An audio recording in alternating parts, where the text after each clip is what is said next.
So, all right, so there's that. So we're going to use this. Well, maybe we're going to use this. We don't know, because here's the issue with this. The problem is, oh wow, this is a whole nother conversation. The problem is this has a 1 in 9 twist in it. All right, now I want you to think about this.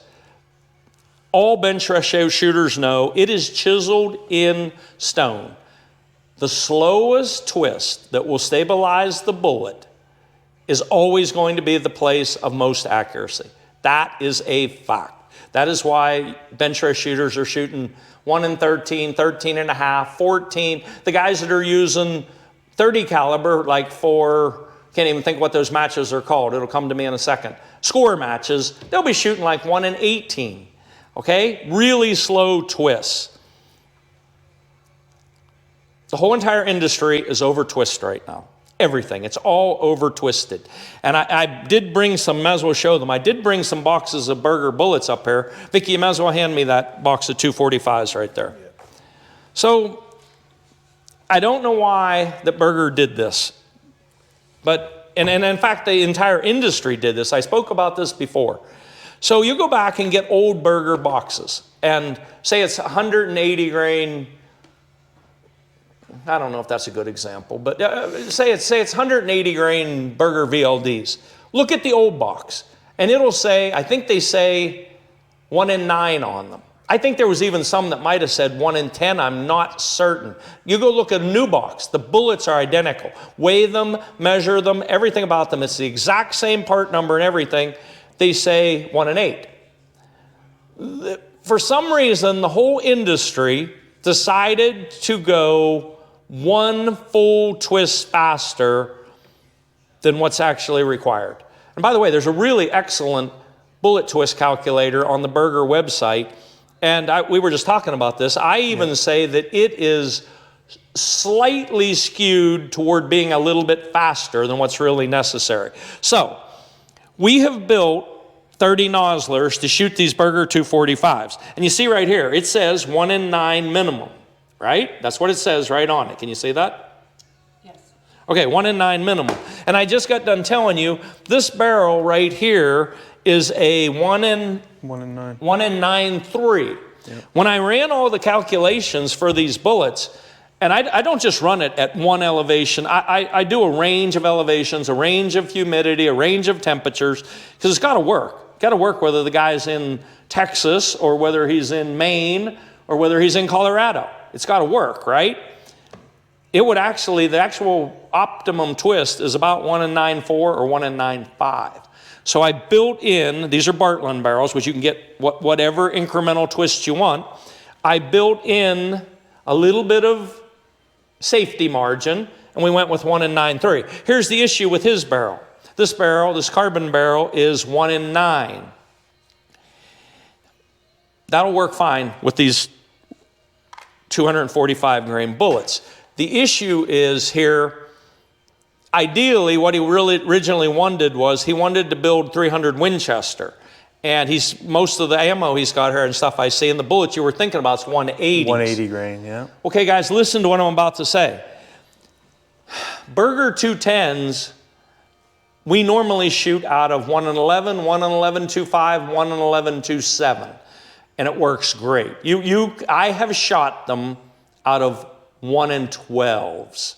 Okay? 1 in 12s I've shot them out of. So if you're shooting 180s out of a 1 in 9 twist, that thing is, you're spinning that thing so much faster than it needs to be spun, and nothing really good comes from that. I mean, if Brian Litz was here, we could have a whole huge discussion about that.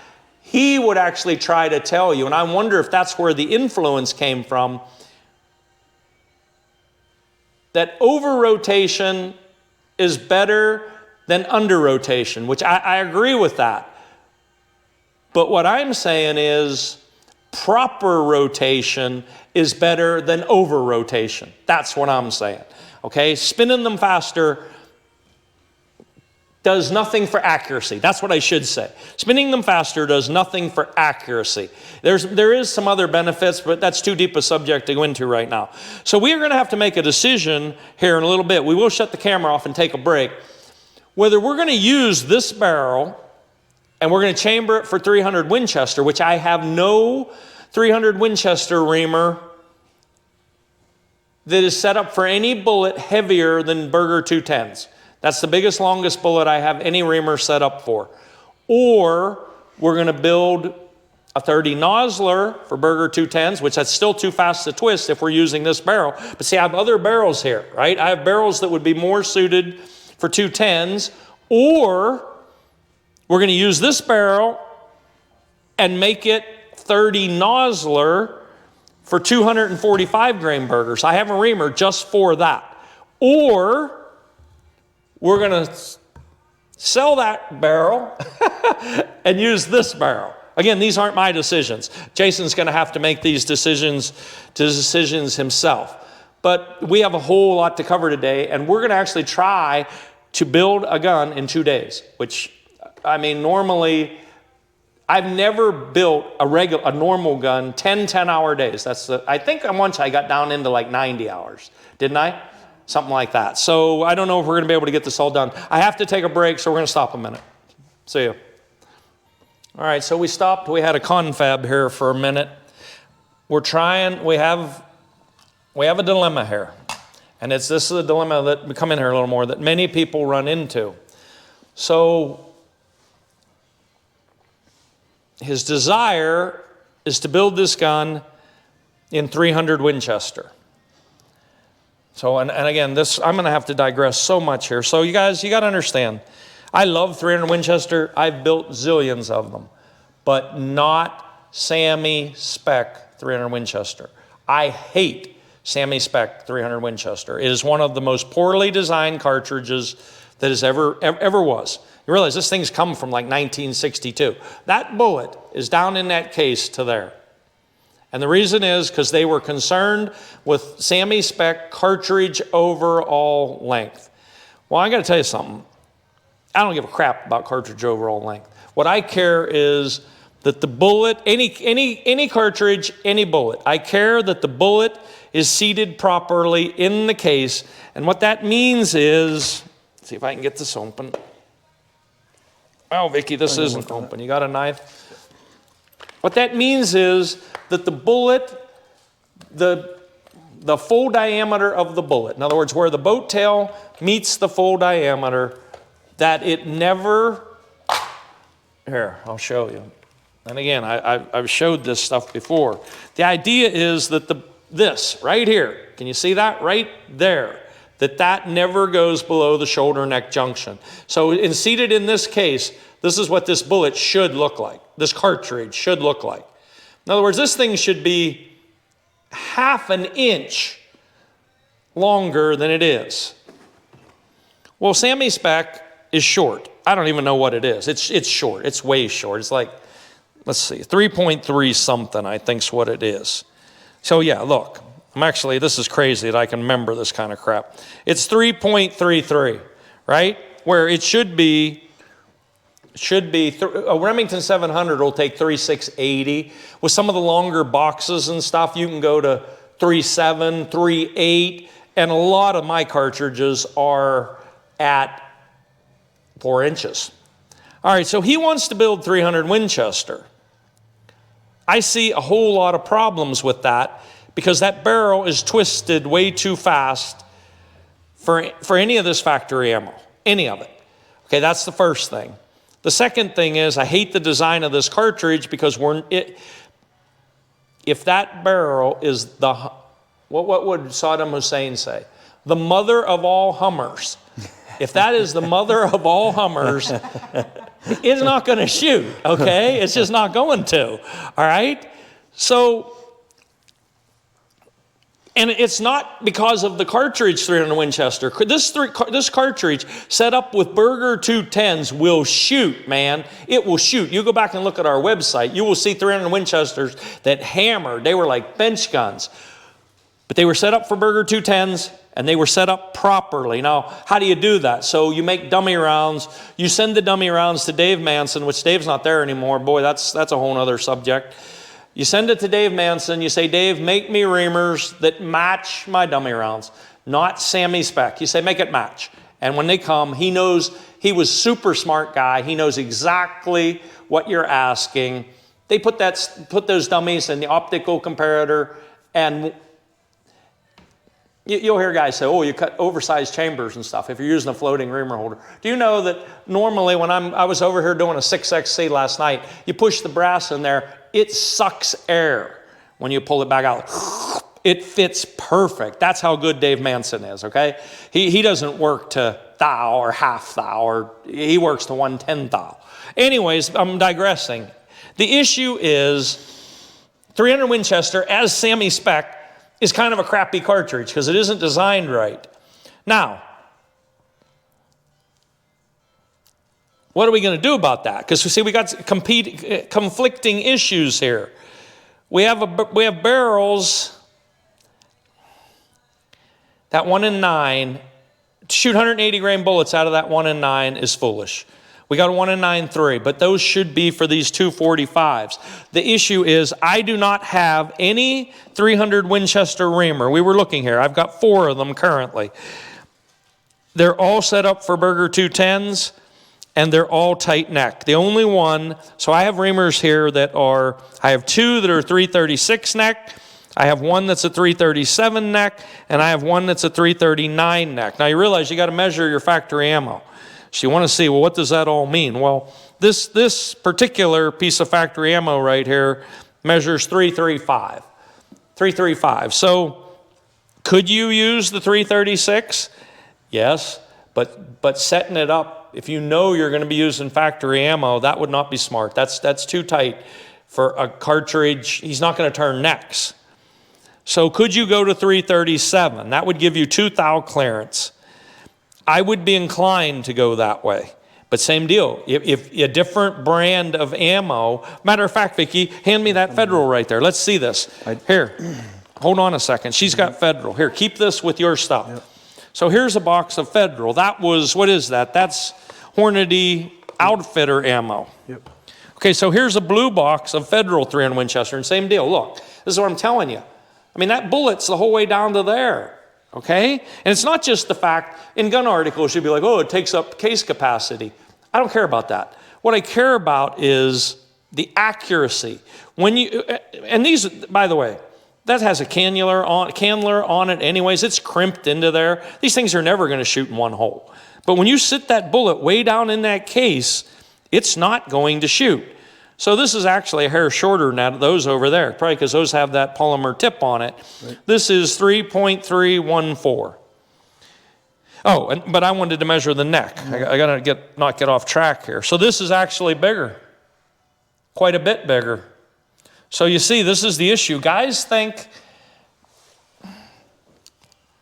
if you went in a Cabela's or Sportsman's Warehouse and you bought every brand of 300 Winchester brass ammo, loaded factory ammo, just in the neck dimension, well, actually, I moved that. That's actually at 337. So see, a minute ago, I'm like, I was contemplating, right, with that ammo, I could use this reamer, but I couldn't.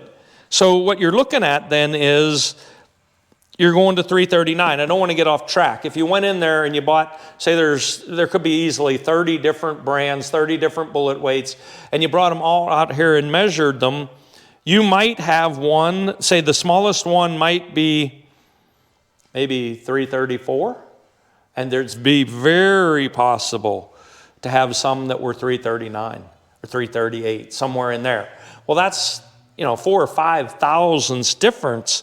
Well, when you're picking a reamer to decide what neck dimensions in there, you got to know. You got to know, see? And it runs into a lot of problems because you want extreme accuracy. You get extreme accuracy by minimum tolerances. But if you run minimum tolerances and factory ammo, which you have no control over, you can run into problems where the ammo simply won't chamber. Okay, that's very common thing to happen. So the ideal way, if you want accuracy, is say like we're going to pick 30 Nosler, and say I have a whole bunch of that brass. I have a whole bunch of Peterson. I have a whole bunch of Nosler. What you do is you build the gun to your brass. Again, I can't go too deep into this. In other words, you don't build the gun to your headspace gauge. You don't build the gun to any certain neck diameter. It'll have to have one, obviously. But you build it to the brass that you have. You can have a reamer then made to the brass. And say you wanted to run 2 thousandths clearance neck tension total. Or say 3. Say you're being conservative. I want to run 3 thousandths total loaded neck clearance. You just have the reamer made to that. But then you have to stick with that same brass. So that's why you buy brass, 500 or 1,000 pieces at a time. Then you have control over it. And of course, the other way you have control over it is you turn necks. You turn necks. That way you can make the loaded neck diameter whatever you want it to be. So you can run as much clearance, say you set it up tight. You can run 1 thou clearance, 2 thou clearance, 3 thou clearance, 4 thou clearance. You can run whatever you want. The problem is we have to decide what to do here. And with the reamers I have right here, the only way that I could make it 300 Winchester is to use this 339 reamer. And if you happen to be shooting this, you'd have 2 thou clearance total, 1 thou on a side. I'll tell you what I would do. Of course, this is him. This is his gun. I would build the 30 Nosler, use his barrel, and set it up for the Berger 245s. That's what I would do. But that completely eliminates you with factory ammo. It does not. We've already done this. With both of I have a 30 Nosler reamer for Berger 210s. I have a 30 Nosler reamer for Berger 245s. We have shot, go back and look at our videos, we've shot factory ammo the customer supplied. Very expensive, like $100 a box. We have shot it out in the field, and it shot very good. Not 1/10 of an inch, not 2/10, but it was 1/2 inch ammo. Do you remember that? So we're probably going to have to stop here again a minute and think about this. But if I had the ability to just like snap my fingers and instantly have a reamer appear, what I would do is I would take his ammo and I would measure it all, and I would have a reamer made that will always accept that ammo with a little bit extra tolerance. So what did that measure? That measured like on the neck. It measured like 335 or 6, right? Yep. Right. So I would have a reamer. I would use like one of these 337 reamers, but I would also have the free bore set up for the bullets that he want to use. Because here's the other thing: if you have a reamer made to your brass, to your bullets, to your dummy rounds, including the neck dimension and the overall length, the bullet will be just touching the rifling. That's the way it should be when it comes. And Dave was really good at getting that. So I would tell him, say I've had this 30 Nosler here and I put this bullet in there where I wanted it to be, and I would tell him, set the free bore. I didn't give him any dimension.